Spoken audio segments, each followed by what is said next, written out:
Hey, I want to talk a bit about identity politics in Hollywood, which has been a very dominant issue over the last sort of half decade, longer, but particularly over the last half decade. And I would pinpoint the Oscars so white thing as a kind of hallmark of this. I'm just looking here at a report from the Hollywood Reporter. It's an interview with the director Jordan Peele, who's African American. And his latest film, Us, has been a pretty big box office hit. Not quite as successful as his previous film, Get Out, but pretty successful for a horror film. Horror films don't tend to do as well in the box office as other genres. I don't know why, but they tend to be relegated to B movies, or they just don't seem to get the same level of attention as other genres. Anyway, I'm not going to read out the whole report, it's quite long. I'll put a link to this, but the headline is interesting. Um, and it's this: Jordan Peele, I'm not sure how his name's pronounced. Is that Peele or Peele? Not sure. I'm making movies after Us. I don't see myself casting a white dude as the lead. Now, that's obviously where the attention of this article goes to. Although most of the article is not about that, it's about filmmaking techniques and how he rose as a director and so on. Let me just first say, I watched Us the other night. I think Jordan Peele has talent. I think Us had merit. It was a little bit disjointed, and I think the ending was a bit open. Just a spoiler here if you haven't seen it. It doesn't really explain how the alternative society, the doppelgangers, actually end up underground. I mean, it says America's full of these empty tunnels, but it doesn't actually go into detail over what that conspiracy is as to why they are there in the first place.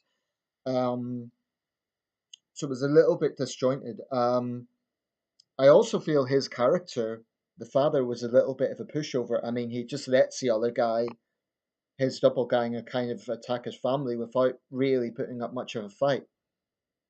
Um, he stars in the film as well. I wanted to see Get Out, I never got around to it.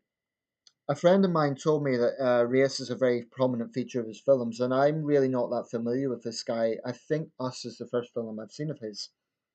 I rather liked it. I thought it had its moments, notwithstanding the criticism I've just made that it was a bit disjointed. But there's some interesting things from this article that I'd like to comment on a bit further.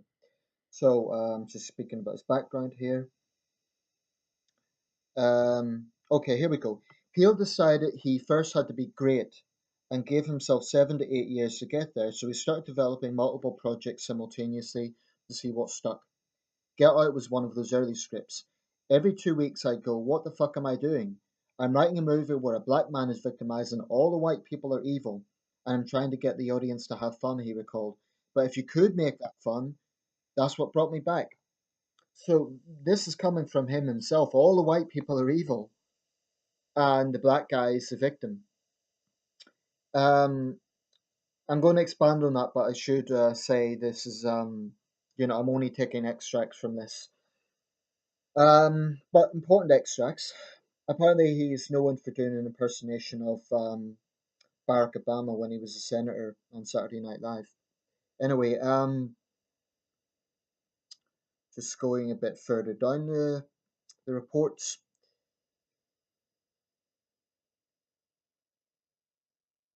Yeah, but there are other kinds of power, and Pell plans on wielding his judiciously.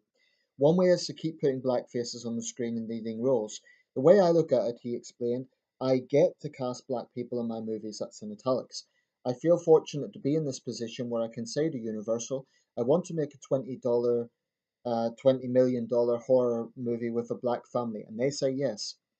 I would say it's somewhat groundbreaking because most horror films are around white families and around white characters. So, in that sense, I guess he's groundbreaking. It's a formula he's not interested in messing with. I don't see myself casting a white dude as the lead in my movie. Not that I don't like white dudes, he said, nodding over to his moderator pal Roberts. But I've seen that movie. The line drew loud applause and shouts of agreement. I wonder what that audience was, if they were African American or mixed, I don't know. It really is one of the best, greatest pieces of this story. It's like we are in this time, a renaissance that has happened and proved the myths about representation in the industry are false. I want to follow up on that point. Okay, I'm not going to lay out every nuance of that. Yes, I am taking extracts, but it's a long report. I'm not going to just read it word for word. I'll put a link in the video. Right. So what he seems to be saying there is that a renaissance has happened and proved the myths about representation in the industry are false. Really? So there's no black representation in Hollywood? Let's have a look. Spike Lee, Jordan Peele himself, Michael B. Jordan, Morgan Freeman, Jamie Foxx, Denzel Washington, Will Smith. The list goes on. The idea that there is no prominent black actors, black producers, black directors in Hollywood, frankly, is nonsense. What is the demographic proportion of African Americans in the United States? I've seen different figures, but it tends to average around 10 to 12%. And there's not an exact, there's some dispute over how African American is defined, but it's about 12%. Obviously, in certain states, it's a lot higher. But if we go by the demographics of the United States, then the notion that Hollywood underrepresents black people is very dubious. All those people I've named, they're not secondary people. They're not like they're not getting bit roles. They're A-list actors. I would argue probably there's a discrepancy between African American men and women. The majority I mentioned there are men. Probably the most prominent African American woman, Viola Davis, who's a very talented actor. But I get a little bit tired of this victimhood narrative because I just don't think it's accurate. And I feel that the Oscars so white thing was pretty much about give me an Oscar because I'm black or because I'm a minority, but particularly black. And that's just wrong. It should be purely merit based. And I think the downside to that whole thing was that Hollywood then felt shamed by it. And they felt, okay, we're now going to have to give more awards to minority actors and so on. But the downside to that is people who actually are talented, minority actors and producers and so on, who actually are talented people, critics will then say, oh, well, you're only getting it because of that controversy. As for him saying he won't cast a white guy in the lead, well, do I think that makes him a hardcore racist who hates white people? No, I don't. But there is obvious double standards here. Imagine for a second a white director said, "I'm not going to cast minorities in my film," or if they said, "I'm not going to cast a minority in the lead role," they would be absolutely crucified by liberal Hollywood. They would be absolutely roasted. They'd be called a white supremacist. They'd be called every name under the sun. I think there is a major clash of identity politics going on in the film industry these days, and not just in Hollywood. We're seeing it to some extent in the UK as well. To give an example, Mary Queen of Scots. It was a decent film in terms of the costume, in terms of the battle scenes, and so on. It had tension. The performances were fine, nothing wrong with that. But one of the main criticisms was that the identity politics in that film was so blatantly obvious. Now that was a white woman who directed it, but she said she refuses to do a period film without minority people in it. So, just as an example of one of those roles that she put in there, Gemma Chan, British Chinese actress, played Bess of Hardwick. Bess of Hardwick, if you look at portraits, was obviously a white noblewoman. So, I hate to say this because I like Gemma Chan, but 2 years ago she took part in a protest in London against the London Theatre, which was accused of using yellowface. Well, what's Gemma Chan doing if not white facing? Where she is a British Chinese actress and she's portraying a historically white character. Now, the hypocrisy of that, and it's not just Gemma Chan, there are many examples of this. I have a big problem with that sort of hypocrisy. Now, people will say, oh, but Hollywood, if you look at the history of Hollywood, it's very white dominated. Well, maybe it is, but even in states like California and Texas, if you look at the overall picture of the United States, it is still a majority white country. And it's true that in states like California and Texas, the demographics are rapidly changing. I think in a generation it is going to be majority Hispanic, but the overall demographics of the United States are majority white, and that's not a supremacist statement. It's just a fact. It's just a fact. So if the argument is make Hollywood like the rest of America, well, actually, one could argue the representation is very much there. One could even argue that there's more representation. I think in period films they need to be historically accurate. So that director I mentioned, I forget her name, but 16th century Scotland and England were about 99% white. That's just a fact. There would have been merchants probably from the Ottoman Empire, um, Moors from North Africa, in the capacity as diplomats occasionally. I mean, Queen Elizabeth I initiated the first British Empire, so there would have been some contact with minority people. But as for them actually being in court, in royal courts in Edinburgh and London, that's really a far stretch. And I think a lot of people find it galling because it is just so obviously virtue signaling. Um, I do believe in opportunity. I do believe, from an actor's perspective, I totally understand that they wouldn't want to always take the same roles. But there's this argument that, oh, white actors, white privilege, as if every white actor gets exactly the role that they want. I can think of lots of white actors who are typecast and always get similar roles, maybe because of their accent. Maybe they're always portrayed as hard men or working class figures. But, I think all actors, the acting profession in generally, those who are doing relatively well, I'm not talking about struggling actors doing theatre work. I'm talking about those who are doing relatively well. The average Jill or Joe, whatever their race is, I think takes a dim view of actors complaining about their lot. If you're on a 6 or 7 figure salary, then don't whinge about what role you're getting because you're getting a salary that most people will never dream of.